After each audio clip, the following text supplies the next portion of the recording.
तुमको दिल चाहे ना बनवनी राम जी तुमको दिल चाहे ना बनवनी राम जी एक टूट जाई तो चल दूसरी पास काम जी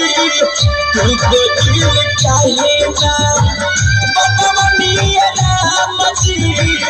तुमको दिल चाहे ना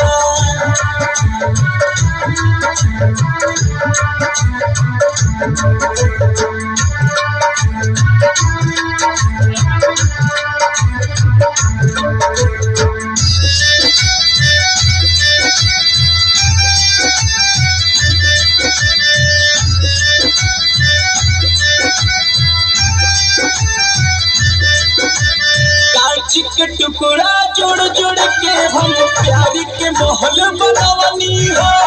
अपना सनम के सब कुछ मननी कभो न दिलवा दुखवनी हो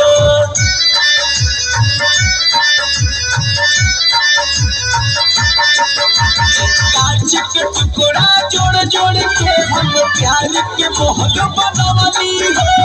अपना सनम के सब कुछ मननी कभो न दिलवा दुखवनी हो काबो छोड़ गईली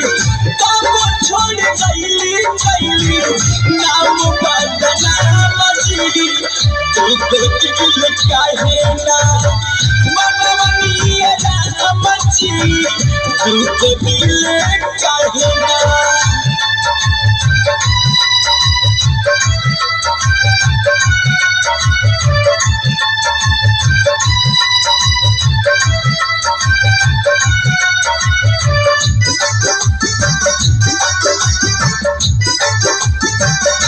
प्रेम प्रीत के खेला खेली हो गई अनजान हो खुद ही हंस के हमके रुआ के चल गई मोरे जान हो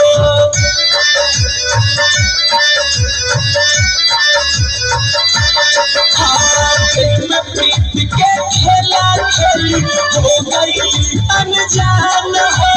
खुद ही हंस के हमके रुआ के चल गई मोरे जान हो उनका भी ना होत नहीं खे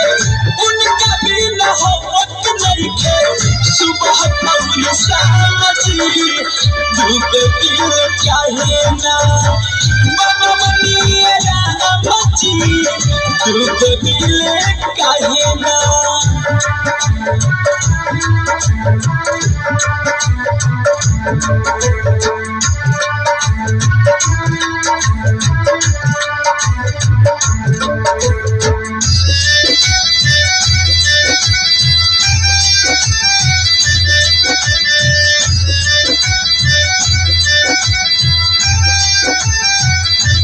ऐसा रोग लगा के गई ना बाटे कौनो इलाज हो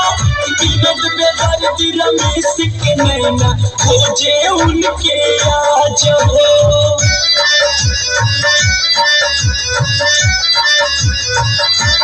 ऐसा रोग लगा के गई ना बाटे कौनो इलाज हो